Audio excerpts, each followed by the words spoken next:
Okay, everyone. So today we're starting with 5.3 and we'll also do 5.4 because they're really short and they're really easy topics that we're doing today.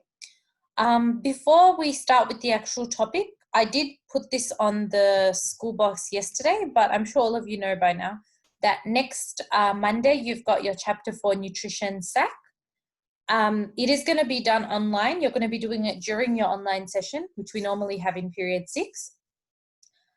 So basically what we're going to be doing is I'm going to be giving you a link at the start of that online period, and then you're going to basically use that link to go into the test, and then you're going to complete that test within that one period.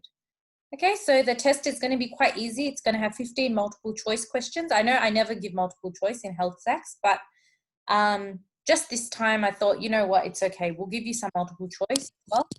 Make it a little bit less stressful as well because you're working from home, and I know you guys have a lot of workload as well from other subjects. So 15 multiple choice and 25 marks worth of short answer questions. Not 25 questions, it's just 25 marks worth, okay? So I can tell you that short answer questions will consist of some case study and some data as well. So it's not just going to be definitions, it's going to be the normal stuff we normally do in SACs. Okay, so the SAC will be 40 marks in total. You'll have 50 minutes writing time, but this should be fine because 15 multiple choice questions won't take you 15 minutes. Those will be pretty simple. So you'll have more time to do the 25 marks of short answers. Okay, and obviously because it's a SAC, you do have to submit that online test by the end of the period. So any students who haven't submitted that by the end of the period or who haven't submitted that at all will end up getting 0 for that. And so you'll have to do some kind of redemption task there. Okay, which you do not want to be doing that because that's going to be difficult. So just try to get this done within that online period itself. Any questions about this SAC? Yes. Are we doing it on like Education Perfect? What are we doing? No, not on Education Perfect. So I'm going to be using another platform, which I've already tried, which I'm going to be trialing out with the Year 12s as well.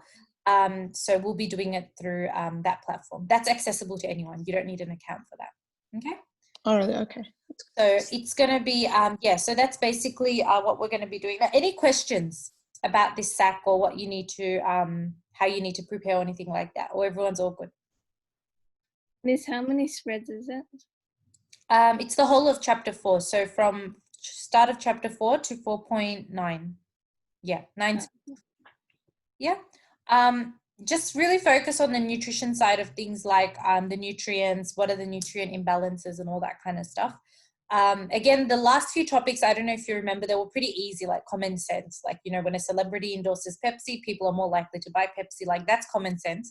But the less common sense stuff, like the actual nutrients and the link to disease, those are the things you might want to focus a little bit more on because they're not stuff that you can just make up answers for or think of from the top of your head or general knowledge. Okay. Now, what I want you guys to be doing this week is I want you to be slowly kind of looking through your Chapter 4 and identifying topics that you found difficult in Chapter 4, because on Friday, when we have our single period, I'm going to dedicate that as a kind of question and answer for Chapter 4. So if you've got any questions for certain topics in Chapter 4, you want me to re-explain a certain topic, we can use that one period online lesson on Friday to do a kind of revision, okay? But again, it's important for you to be organized and to organize yourself and go through Chapter 4 to figure out what you need help with. Okay. Miss? Yes.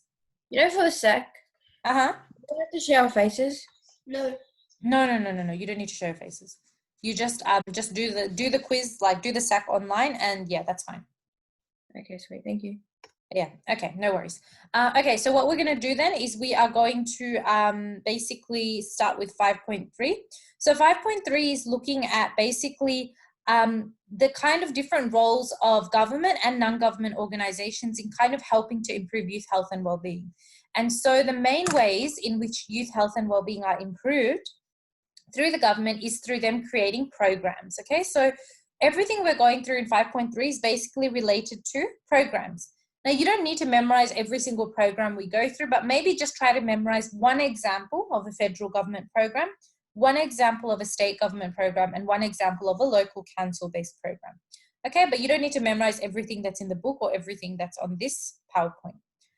So let's start with the federal government. So what kind of programs do the federal government make to try to promote health, youth health and well-being? Okay, so obviously the federal government is the national level, okay? It's like Australia-wide. So these programs that the federal government makes can be applied on a national level. So we can apply them to all the states in Australia, to all the cities in Australia, okay? So obviously, one of the main issues that we learned about in 5.2 was the fact that a really big youth health concern is drugs and alcohol use. And so the federal government actually made this campaign a few years back called Don't Turn a Night Out into a Nightmare. And I don't know, maybe you guys have seen ads about it on TV or you've seen it online. It's basically talking about the fact that, okay, it's good to, you know, go out with your friends, maybe have one or two drinks. It's not like banned, but you should obviously be careful with how much you're drinking or how much drugs, you know, how much you're actually drinking and the levels of intoxication that you're actually going through. Because a lot of the time, we learned that drugs and alcohol use, especially misuse, can lead to a lot of violence. It can lead to people getting injured as well. Okay, so one of the main strategies or programs that the federal government made was called the National Binge Drinking Strategy, and the Don't Turn a Night Out into a Nightmare campaign kind of falls under that strategy. Okay, so the NBDS, or the National Binge Drinking Strategy, aims to address the issue of binge drinking in young people. And we know binge drinking is when you drink without limits. You just keep drinking, and you don't have a limit of when you should stop. Now, obviously, the target audience for this campaign was mainly parents of 13 to 17-year-olds. So this is like high school kids, basically. And so basically, it's to show the parents that it's not good to, you know, show your kids that drinking a lot is acceptable. And a lot of the time, especially young kids like 12 or 13 years old, they look at their parents and they're kind of like, okay, well, if my dad drinks a lot or he drinks until he passes out, maybe it's okay for me to do the same. And the government really wanted to create this program to show that, no, it's not okay. Binge drinking isn't a part of Australian culture, and that obviously there are a lot of negative consequences from binge drinking and from excessive alcohol consumption. Okay, so that's basically one example of a federal government program that was established to try to target the issue of drug and alcohol use within young people in Australia. Okay, so that's pretty straightforward. Now let's move on to the next one. Another example of a federal government program, and we've got a video of this under the week 4 tile on your class page, is called the Good Sports Program. Now the Good Sports Program tries to also kind of improve physical activity, but also try to change behaviors around drug and alcohol usage in sporting clubs. Now, a lot of the time, especially in the 90s and stuff, a lot of sporting clubs, yeah, they kind of, you know, it's a bunch of people getting together to play sports, but then after the match or after the, you know, training was over, everyone would go to grab beers, or everyone would go, you know, to have some, you know, go to the pub or go to the bar. And a lot of the time there was this association being made between playing sports and then having a good time or having a, you know, a few drinks afterwards. And so the government wanted to undo this association between alcohol and drug usage and playing sports. Okay, we know obviously some of you who might be into sports or follow certain athletes, we know doping is a certain thing as well. So a lot of athletes do take performance enhancing drugs to make themselves run better or make themselves play their sports in a better way. So obviously the government wanted to crack down on all of this kind of alcohol and drug usage, and the Good Sports Program was a way of trying to promote sports and trying to promote physical activity, but do it in a good way, do it in a way that doesn't involve drinking alcohol to calm down, doesn't involve taking drugs to make yourself a better sports performer. Okay, so basically that's what the Good Sports Program is about. And you've got a lot of, you've got a nice little clip under your week 4 tile on this program, so you can go and look at that after our session today. Another example of a federal government program, and remember you only need to memorize one of these, you don't need to memorize all 4. Another example of a federal government program is kind of related to this concept of alcohol consumption. It's basically the Coward Punch Initiative. Coward Punch is also called King Punch, and the Coward Punch Initiative is basically this concept that they made a program to basically decrease alcohol-fueled violence in young people. So a lot of the time when young people drink alcohol, they get really intoxicated, they get less, they have less control over their behavioral actions. And so they might punch someone out. And sometimes it's called a coward punch because it's just one punch, but it's enough to kill a person because it's so intense, because it's so fueled with rage and fury and that lack of control over your actions because of the alcohol. So obviously, there have been quite a few cases in Australia, especially in Sydney, where coward punches have led to people actually dying. So it's just one punch to the face, or one punch to the head, but it's so bad it could lead to brain damage, it could lead to head injury, and people actually die from it. So the government was like, no, we got to step in. We've got to tell people that, as you can see in the slogan here under this, next to this picture of this boy, it says, "One punch can kill." So that was the slogan there, okay? And you can see that it was created by the Queensland government because this was a major issue in Queensland, but it was an issue that had potential to become a problem in other states as well, okay? So that's the Coward Punch Initiative. This one I think all of you would be familiar with, and there is a really nice video on Headspace and an example of a girl who was going through anxiety on your class page as well, okay, under the week 4 tile. And I want you guys to watch that as well after the session. So Headspace, everyone should be familiar with it. It's all to do with mental health. Headspace is the National Youth Mental Health Initiative. So whether you go to Queensland, whether you go to Tasmania, whether you come to Victoria, there will be a Headspace centre in every state in Australia, okay, because it's a national initiative headed by the Australian government. So obviously Headspace is just a place where young people can go to get kind of psychological help, mental health support, without having to spend thousands of dollars going to an actual big shot psychologist, or without having to actually feel intimidated by going to an actual doctor. Remember, we said a lot of the time young people don't like to go to the doctors. They like to, get information from places that are relatable to them. So Headspace is mostly run by young people, and it's a very kind of interactive and non-intimidating way for people to get mental health support. Okay, and they've got online services as well via their website. So if you feel a bit scared or awkward to go to the centre, you can actually get help online or over the phone as well. So it's a really good initiative there. Okay, so you just got to learn at least one of these. If you find Headspace is the easiest one for you to remember, just learn Headspace. You don't have to learn all 4, just you choose one of these programs we've gone through now for federal government. So now we're looking at the state government. The state government also has some programs here.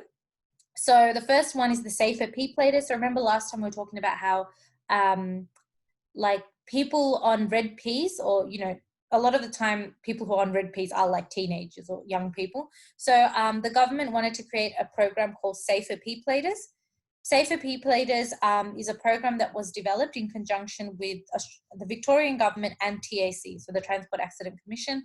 And this program basically runs like seminars. You guys might have actually kind of attended one of these seminars as well.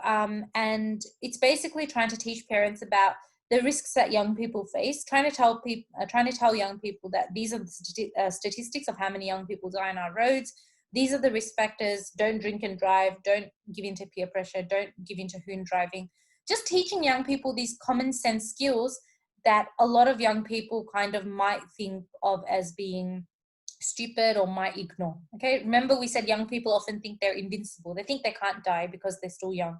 So this is kind of like a wake-up call for people who are approaching that age where they will be getting their red peas. Okay, a very simple, easy to remember program. Another example of a program that the Victorian government, which is our state government, has actually implemented is the Doctors in Schools programs. So a lot of the time, this is not really for schools in the cities or in the suburbs, but more for schools like in the countryside or rural areas. It's a program that involves doctors visiting up to 100 secondary schools. Now, these are public schools as well, so not like private or independent. So visiting up to 100 public schools, to provide medical advice, to provide healthcare. They do Q&A sessions, so the doctor might be like, okay, guys, what do you need to know about, personal healthcare? What do you need to know? Like, are there any questions you have? And so a lot of the time, especially for young people who might feel intimidated to go to a doctor themselves because their mum or dad might accompany them, or they might feel like they don't want other people to see them going to the doctor, this is a really good way for them to get really good, accurate information from a doctor themselves about what kind of health concerns they have. Another example of a Victorian government headed kind of program is called the Youth Central. Now, you guys might have heard of this. The Youth Central is basically an organization which provides a lot of articles and information. They also provide like little show bags. So if you've ever been to like a VCE expo or something, they usually provide like little show bags, providing all this kind of information, community interventions, information about how to give up smoking, how to give up poor alcohol or excessive alcohol consumption, and all that kind of stuff. Youth Central also have a website, and I think you can go onto that website, and they have forum pages as well. So where young people kind of post questions, and other young people might answer those questions. And the last kind of Victorian government program that's really been really good in preventing suicide due to mental health issues is called the Way Out program. So the Way Out program tries to basically reduce suicide in people who are same-sex attracted or gender diverse young people. So we know these people are at a higher risk of attempting suicide compared to people who are, of the same, like who are straight or who do not have these kind of gender diverse kind of issues. And so obviously kind of trying to address the issue of discrimination as well. And this is more to do with rural Victoria, so more than the suburbs, because obviously in the suburbs it's a little bit more accepted and there's not as much discrimination towards gender diversity and all that stuff. Okay, so that is basically our Victorian government program. So you just need to know at least one of these. Okay, whichever one is easier for you to remember, just know that one. Okay, and the last thing we're looking at for 5.3 is the local government program. So local government program, we've got one here called Live for Life. Live for Life is basically a program that's created by the local government of Macedon Ranges. Now, Macedon Ranges is in Victoria, but it's a little further down. It's not very close by to where we are. The Live for Life program basically aims to target the increasing rates of depression, anxiety, self-harm, and suicide attempts in 13 to 14-year-olds in the Macedon Ranges Shire. And so compared to other communities or councils or local areas, it was found that youth that grow up in the Macedon Ranges Shire, for a range of reasons, they actually have higher prevalence of mental health issues in that particular community there. And so their local council was like, okay, we've got to fix this. We've got to do something about it. So they created the Live for Life program. The Live for Life program's main objective is to reduce stigma. You might have heard of the word stigma if you're doing psychology. Stigma is about the negative kind of impression around mental health issues, okay? It's to reduce stigma around mental health issues and to train local community members to basically become mental health first aid instructors. So we all know about physical first aid and how that works, but there's actually something called mental health first aid. And you can actually be trained to be a mental health first aid instructor, which means that you know how to talk to people in a certain way if they're going through a mental health condition. And you know how to kind of be empathetic rather than sympathetic towards someone's situation. So it's a really good skill. And obviously in this local government of Macedon Ranges, they are kind of promoting more and more people to become mental health first aid instructors so that they can better support the young people who are struggling with mental health issues in their community. Okay, so that's the Live for Life program. You've got a few examples of non-government organisation programs. So these are programs that are not really run by the federal government, state government, or local government. They're just run by non-government organisations. These are organisations that are not really funded by the government, but rather they run on charitable funds like donations, or they are just independent organisations. So they don't really run by the government. They're not run by the government, and they're not influenced by the government as well. Okay, so Rethink Sugary Drinks is a partnership between the Australian Dental Association, Cancer Council, Diabetes and Nutrition Australia. So a few different NGOs or non-government organisations getting together there to make this program about reducing the intake of soft drinks, because we know soft drinks contribute to all kinds of problems: obesity, weight gain, dental decay, even like type 2 diabetes, all that stuff comes up. Okay, the second one is called DrinkWise. DrinkWise is actually established by the alcohol industry.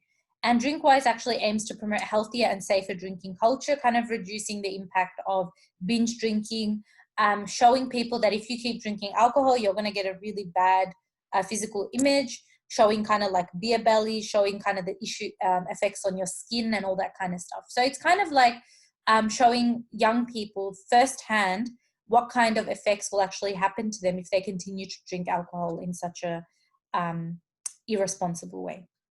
Youth Beyond Blue. So Beyond Blue, everyone's heard of Beyond Blue. It's of the mental health organization, similar to Headspace. Youth Beyond Blue is the youth-specific segment of Beyond Blue. So Youth Beyond Blue specifically caters towards people aged 12 to 25 years old, and it helps them to stay mentally healthy, gives them tips about how to manage anxiety, how to manage depression, when to seek help, etc. And the Butterfly Foundation is to do with eating disorders, so talking about weight issues and specifically talking about underweight. So look, basically, you can call up the Butterfly Foundation and you can speak to counselors who are trained, not just in depression, but actually in eating disorders, okay? Eating disorders follow a very different trajectory in terms of symptoms compared to stuff like depression or anxiety. And so these people can actually help to make people with eating disorders feel a little bit more supported, okay, and feel less isolated. Cool, so that's basically non-government organizations program. So maybe just know at least one from these programs, whichever one is easier for you to remember. Okay, so that finishes 5.3. Now, are there any other questions about 5.3, what we've done so far? Nope. Okay, cool. So like I said before, I know it looks like there's like a ton of programs in 5.3, but you just need to know one program for federal government, one for state government, and one for local government, okay? And also just know one for the NGO for this slide here. So essentially, you're just learning 4 programs in total for 5.3. Okay, 5.4. So 5.4, we're looking at, again, it's kind of related to programs, but now we're looking at what are the different values. So as a community, what are the things that we expect when the government or when our local council or when an organization creates a health program? What are our expectations and what are the values that we want to see embedded within that program? Okay, that's what 5.4 is about. And obviously with 5.4 today, we are finishing off chapter 5. So this is our last spread for chapter 5. So when we're talking about youth health and well-being and the need for programs, okay, programs are not just something we want. It's not just something we make to, you know, make it look like our organization knows what they're talking about. We need health programs, especially for young people. And so a lot of the time, when we're calculating the costs for a program, we don't actually call it a cost, we call it an investment, because we know that this program is going to benefit the health and well-being of young people in Australia. Now, obviously, it's important to address issues in the youth stage, okay? It's important for us to have programs for alcohol and drug use in young people, because youth is where a lot of your habits start to get solidified. And so if you leave that too late, or if you say, okay, I'm just going to, you know, make a program when this person is 30 years old, the person is already going to be way too deep into their bad habits. They're not going to want to change. Whereas the youth stage of the lifespan, your teenage years, you know, the early, later years of childhood, those are the years in which we can actually shape or mold a person, okay? We can get a person out of a bad habit and into a good habit. That's why the government is really focused on youth programs rather than just adult programs in general, okay? So obviously the community, that means like all of us, we expect that programs will be developed in a way that rather than excluding youth and rather than saying, oh, you're too young, you can't get yourself involved in this program, we're actually trying to welcome youth. We're saying, okay, we've created this program just for young people. So you guys are more than welcome to join. You're more than welcome to get involved. Okay, it's all about including young people and making sure that they feel valued and that they feel that, yes, this program is catered to them, okay? Rather than just feeling like, oh, you know what, they don't even care about me. Okay, so that's what the need for programs is about. So what are the community values and expectations, okay? The community values and expectations is that when we create a program and when we can get young people out of a bad habit, so when we can get young people out of alcohol addiction into drinking a normal amount of alcohol or into giving up alcohol altogether, we're going to see a lot of different outcomes coming out of that. Number one, when we are able to promote better youth health and well-being through programs, we're able to get kids to stay in school longer and to have better educational outcomes, which means they will be doing better in school. They won't be failing their grades, etc. Okay, number two, we can get young people to be more likely to successfully move into full-time work. If you're a young person and you're drunk half the time, you're not even like, you're having a hangover every morning, how are you going to end up going to work? You're eventually going to get fired or your employment's going to get terminated, okay, because your boss won't be happy. So obviously, by reducing bad behaviors or poor habits in young people, we can also get them to move into full-time work, which is more stable. Okay, number three, we can obviously foster good habits in young people that they might use to then develop healthy lifestyles when they become adults. Number 4, when these young people form their own families, get married, have kids, they're going to have fewer challenges, okay? A person who has an alcohol habit will always have more issues than a person who doesn't drink or who drinks just the right amount of alcohol, okay? And remember, domestic violence and all that stuff is very much related to alcohol consumption as well, okay?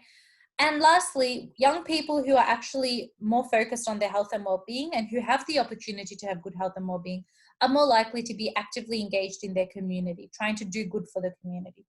Okay, now obviously it's not just the young person who has all this burden on themselves. Parents, teachers, schools, coaches, governments, family members, they all have a role in trying to support young people to effectively get themselves involved in youth programs. So if you want to be involved in a youth program, but then your parents are like, you know what, no, just stay at home, why do you have to go there? Then it's going to be more difficult for you to get involved. Or if your school doesn't want you to get involved in a certain program, then obviously it's going to be a lot harder to get involved, okay, etc. So that is what community values and expectations are about. So when we're talking about community expectations now, what are the 4 main things or the 4 adjectives that a program should be? So what are the 4 things that a program should be when a program is implemented? Number 1, any program that's implemented for youth should be effective. What does that mean? It means that the program should be able to provide young people with the resources they need to improve their health and well-being. Program should be strength-based. This means that they should put young people at the center of the program and give them control over how the program is run, okay? And they should hone in on the actual strengths of young people to begin with. Number 3, program should be respectful and confidential. That is, when a young person participates in a program for eating disorders, you know, the person running the program shouldn't be like, oh my God, you're so skinny, ew. That's a little bit judgmental. So you really don't want to be, you know, being judgmental. You don't want to be disrespectful, because then the young person will be less likely to involve themselves in the program because they feel like they're going to be mocked or made fun of. Also, it should be confidential. So if I'm running the program and one of you join, if I'm running a mental health program and one of you join, and you know, you take part in the program, you really enjoy it, then in parent-teacher interview, I'm like, oh, hey, hey, Fatima's mom, like, you know, Fatima just joined my program 2 months ago. Didn't you know? Like, that's like a bit rude. You've got to be kind of like respectful of the fact that we need to maintain confidentiality, okay? Sometimes young people join health programs and they might have a health issue like anxiety that even their parents don't know about. And that's totally fine, because sometimes it can be hard to actually talk about issues with everyone around you. But as long as you're talking about your issues with someone and you're not just dealing with it alone, then it's all good. But yeah, we have to maintain confidentiality, okay? Anywhere you go, whether you go to a doctor, whether you go to a psychologist, they all have to sign this contract of confidentiality that they will never disclose that you visited them or that you discussed something with them, okay? So obviously, unless you give them permission. And obviously the last thing is that programs should be accessible. So when we're talking about programs for young people, these programs should not be restrictive, in the sense that if a young person wants to join my program, I shouldn't say, actually, you know what, I don't want you to join my program. We've already got too many girls here. Can you join another program? That's going to be discriminating based on gender. Or I can't say, actually, you know what, well, everyone here is like 14 years old and you're like 17, you're too old, get out of here. I can't say that, because then I'm discriminating based on age. Or I can't say, no, you can't join my program because, you know, you dropped out in year 10. I don't want you. That's rude, because then I am discriminating based on educational background. So obviously, we have to make sure that if we do create a program for young people, that program is inclusive and accessible, rather than excluding young people or being inaccessible. Okay, so those are the 4 main things that you need to include. So whenever we ask you to identify a community expectation for youth programs, you would want to mention one of these underlined points in red. Okay, that youth program should be effective, or that communities expect that youth programs should be respectful, or that they should be accessible and include all young people. Okay, any questions so far on 5.4? Nope, all good. Okay, so the next thing that we're going through is kind of just expanding upon the previous slide. basically some extra stuff that communities generally expect when a youth program is implemented. So number one, when we create a youth program, we want youth to try to take control of that program. We don't want an old person running the program because generally when young people have more control over a program or more control over something, they tend to do a better job, okay, rather than being bossed around by other older people. When you give young people the reins and you say, here you go, you take control, you work with your team of other young people to decide what we should be doing this week. Generally what we find is that the program tends to be more successful because the young person feels like, hey, it's all my input that's in here. And I'm so happy that, you know, people were able to value my contributions to this program. Secondly, obviously, when we create a program, we just don't want it to be all fun. We do want the program to be giving these young people some skills and some education and some knowledge. And so we want them to come out of that program with a sense of increased health literacy, okay, basic knowledge of common health issues and that kind of stuff. We also basically need to make sure that, that young people are actually, you know, accessing the program and that the program is easy for them to access. A lot of the time, you'll notice that a lot of the programs catered towards young people always have an online component, like an online chat, an online forum. You can speak over the phone. We have to remember not all young people are super extroverted, or they're not always super comfortable to actually see a person face to face. So sometimes having an online forum with a bunch of other young people might be a lot more comfortable than having like a community group where you actually go somewhere face to face in a physical way. So what are some barriers that stop young people from accessing youth health programs? Number one, low health literacy. Number two, fear of being labelled as in a negative way, or fear of being stigmatized or made fun of. Number three, a desire to be independent. Number four, not wanting to appear weak by actually seeking out health programs. Number five, worrying that family members or friends will find out and then they'll make a big issue out of it, like, oh my God, why did you attend Headspace? Do you have depression? Like making it a huge issue. Or feeling embarrassed personally about your condition. So these are some of the barriers or some of the things that stop young people from accessing youth health programs or from getting themselves involved in these youth health programs. Okay, so obviously coming out of, when we're looking at the barriers that affect, you know, young people accessing health programs, there are also some community concerns. So what are the kinds of issues that young people what are the kind of issues that communities have when they're actually making health programs for young people? Well, number one, funding, okay? To make a proper health program, you need to have funding. You need to have enough money to build up that program, to build up the resources for the program, to rent out the space or the building in which the program will be run. There are a lot of costs involved, and a lot of the time, organizations start making a program, but then they find that they've run out of their budget. They can't go further with the program. And it's kind of sad, but there's not really much they can do if they've run out of their funds. Obviously, another thing that is very important to remember is that even now, a lot of cultures don't like the fact that there are programs for alcohol, that there are programs for drug use, that there are programs for sexual health, okay? And one of the reasons for this could be that it's like some, especially older people in certain cultures or of certain beliefs, they believe that we don't want to accept that our children could possibly be doing alcohol or drugs.